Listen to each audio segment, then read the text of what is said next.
Today I'm hitting a nerve with a battle that a bunch of you men are silently dealing with. Here's one of the questions that we get quite a bit.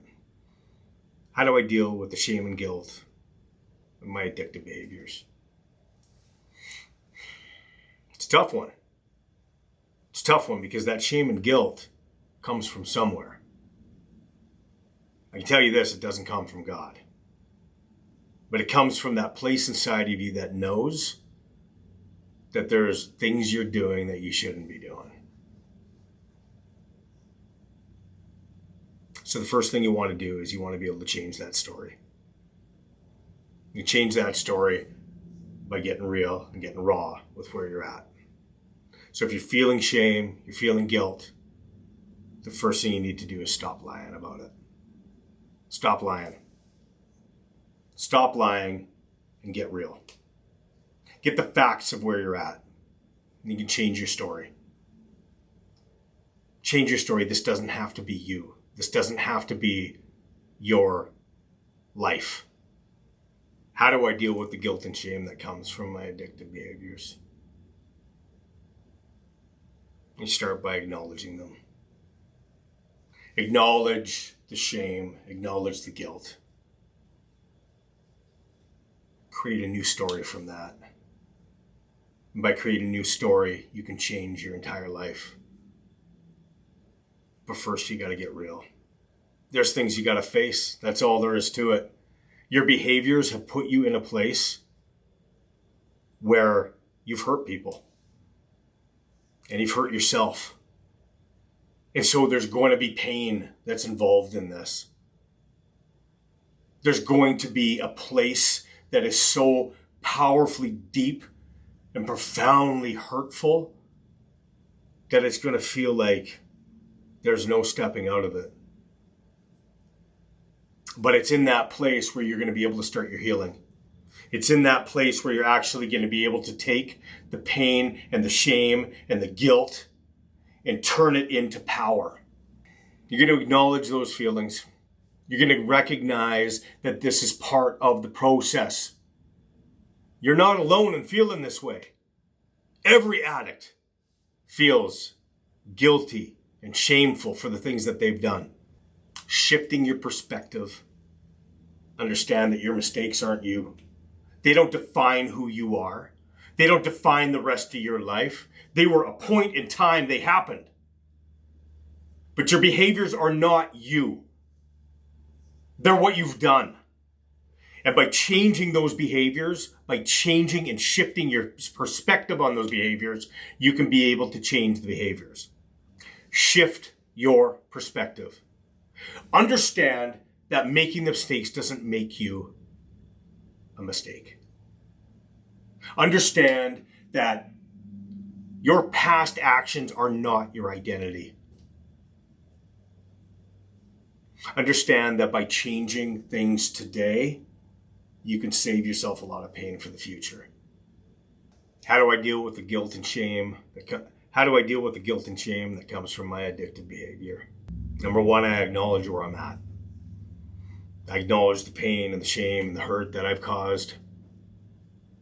I acknowledge that I have done some things that were absolutely horrible. Not only to others, but also to myself. And it's in that acknowledgement of those places where I can come through that guilt and shame to show myself that that is not me. I'm not my mistakes. I'm not my past. I'm not even my future right now. I'm my present, this present moment. This is who I get to be right in this moment. And that's what you get to do as well. Like right in this exact moment, you get to say, hold on. I am not all the hurt that I have caused. Because I've made some mistakes doesn't make me a mistake. It makes me human. What also makes me human is the choice to either make a change for the better or keep going the direction I'm going. And if you want to come out of the guilt and the shame that you feel, Acknowledge it. Acknowledge it. Document it. Document it in the tools in the Warrior Method. In the Missing Link Challenge, I'm going to teach you about how to stack, about how to take this trigger, these energies, and change them into something good. You change your story and you change your life. You can turn guilt and shame into peace and power. And it all starts. So we're going to do a deep dive into some pretty touchy issues here. This has to do with our sons. So I got a question here. How do I deal with the fear of passing on my mental health struggles, my addictions to my son? That's a deep one. It's a deep one because I myself, as an addict, watched my son go through addiction. And the guilt and the shame, the pain that came from that only came when I opened up my eyes and realized that I had a problem. Because before that, I couldn't even see it. All I saw was, my son's being an idiot. Meanwhile, I was doing the same things. I was telling him, hey, quit being such a drunk. Hey, quit using drugs. And yet, I was doing the same thing. So how do you deal with the fear of passing that along? You stop. You acknowledge it immediately. Right in this moment, you acknowledge, I've got a problem. I don't care if your son's 2 years old or 20 years old.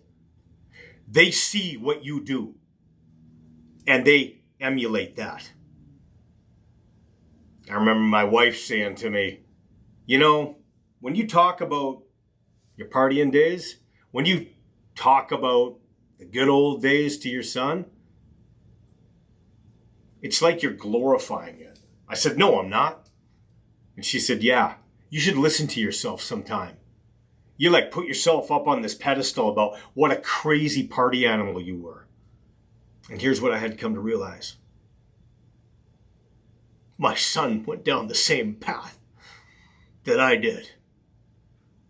He was the wild party man. And he was killing himself with drugs and alcohol right in front of my eyes. And I didn't have the balls to fix myself. And so he went deeper and deeper and deeper into addiction. Until one day, we came to blows. We got in a physical altercation. That is what finally woke me up. So you might want to ask yourself, do I want to go there with my son? Or will I make the choice right now to stop what I'm doing? Acknowledge that I've got a problem. And start to make a change for myself so that when you need to stand in power for your son, you're able to. Because 4 months after I stopped drinking, I had to hold an intervention for my son.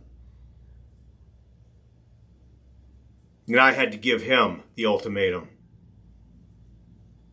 I had to give him the boundary that I had. I said to him, son, I love you. But I will not stand by and watch you kill yourself anymore. I will not. I said, son, I love you. But I will not stand by and watch you kill yourself anymore. So you get help today, or you get off my property. And I would not have been able to do that if I hadn't acknowledged where I was at.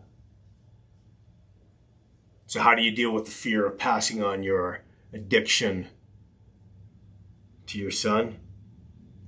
You acknowledge it. And you should be afraid. You should be afraid of passing that on to your son because he's watching. And if it's okay for dad to do, well, hell, it's okay for him to do too. So change what you're showing him. Change the way that you're going about things. Let the fear turn into power so that what you're teaching him is something much different. Be a leader. Be a strong leader. Stand in your own power first so that what you're passing along is not a struggle, but a victory. True happiness, it's not the absence of problems. It's the peace that you find in how you deal with those problems.